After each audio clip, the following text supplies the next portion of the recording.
अस्सलाम वालेकुम रहमतुल्लाहि व बरकातुहू।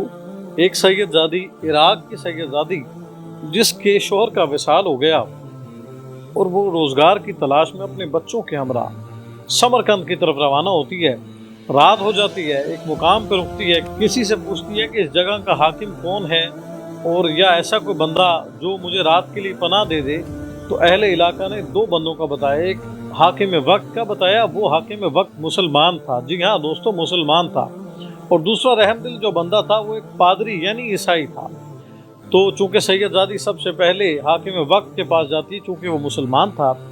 सैयदजादी ने हाकिम वक्त को जाके कहा कि मैं एक सैयदजादी हूँ, नबी की आल से हूँ, मुझे रात को रहने के लिए जगह चाहिए, रात को रहने के लिए जगह चाहिए। हाकिम वक्त ने कहा कि आपके पास क्या सबूत है कि आप सैयदजादी हैं, आपके पास क्या ऐसी सनद मौजूद है।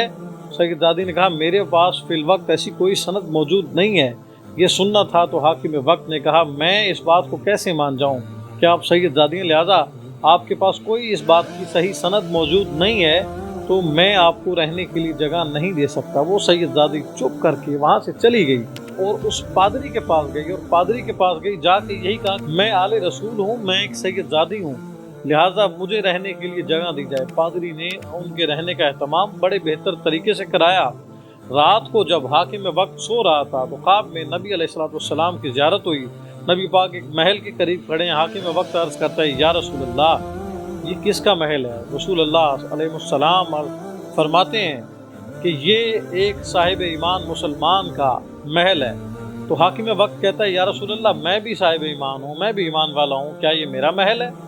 रसूल अल्लाह फरमाते हैं तुम्हारे पास क्या सनद है कि तुम साहिब ईमान हो, तुम्हारे पास क्या सनद है कि तुम ईमान वाले हो? तुम्हारे पास मेरी शहजादी, मेरी बेटी तुम्हारे दरवाजे पे मदद के लिए तशरीफ लाई और तुमने उससे सनद मांगी, बताओ अब तुम्हारे पास सनद क्या है? हाकिम वक्त खामोश हो गया। हुजूर ने फरमाया जाओ मेरी नज़र से दूर हो जाओ। आँख खुलते ही हाकिम वक्त ज़ारो कतार रोने लगा और दौड़ता हुआ उस पादरी के घर गया। जैसे ही वो उस पादरी के घर गया, पादरी को जाके कहता है, हाकिम वक्त जो मुसलमान था उसने जाके कहा कि मुझसे 300 दिनार ले लो, इस सैयदजादी को, इस खातून को मेरी तरफ रुकने दो। उसने कहा कि जब रसूल अल्लाह तुम्हें ख्वाब में फरमा रहे थे तो मैं ये मंजर देख रहा था और रसूल अल्लाह सल्लल्लाहु अलैहि वसल्लम ने मुझसे मुखातिब होकर फरमाया कि जाओ मैंने तुम्हें और तुम्हारी औलाद को बख्श दिया।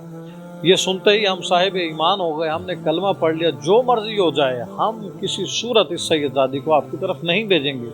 दोस्तों नबी अलैहिस्सलाम के खानवादे का हया करें, आपकी आल से मोहब्बत करें, आपके अहले बैत से, आपके खानवादे से मोहब्बत हमारा फ़र्ज़ है। नबी पाक अलैहिस्सलाम ने खुतबा हुज्जतुल विदा से वापसी के मौके पे फरमाया ऐ मेरे असहाब, मैं तुम्हारे दरमियान दो भारी चीज़ें छोड़ के जा रहा हूँ, एक कुरान, दूसरी मेरी अहले बैत, और मैं अपनी अहले बैत के मामले में तुम्हें अल्लाह का खौफ दिलाता हूँ, मेरे बाद मेरी अहले बैत पे जुल्म ना करना। रसूल अल्लाह से मोहब्बत करने वालों, रसूल अल्लाह की अहले बैत से मोहब्बत करो।